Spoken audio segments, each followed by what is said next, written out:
আবৃত্তি কৰিবলৈ লৈছোঁ হেম বৰুৱাৰ মমতাৰ চিঠি। মৰমৰ এয়া মম এটা জ্বলাই লৈছোঁ। আজি বহু দিনৰ মূৰত তোমালৈ চিঠি লিখোঁ বুলি। বাহিৰৰ উৰুঙা বতাহজাক আহি মমডাল কোবাইছে। চাওঁ খিৰিকীখন জপাই দিওঁ। 7 বছৰৰ আগৰ কথাবোৰ তোমাৰ বাৰু মনত আছেনে?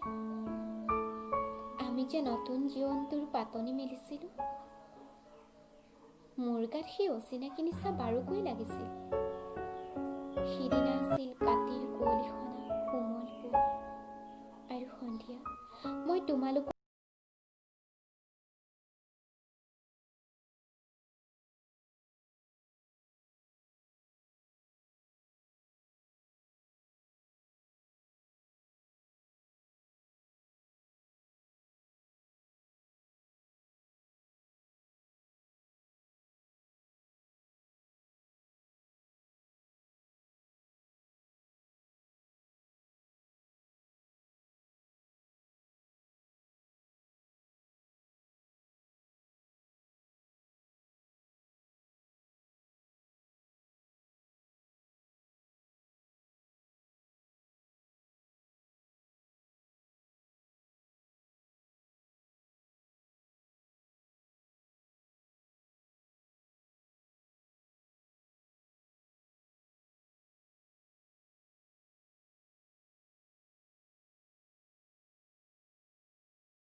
এইবাৰ বুজিছা, মাঘৰ বিহুৰ জয়কুৰা বৰ ৰঙাকৈ জ্বলিছিল।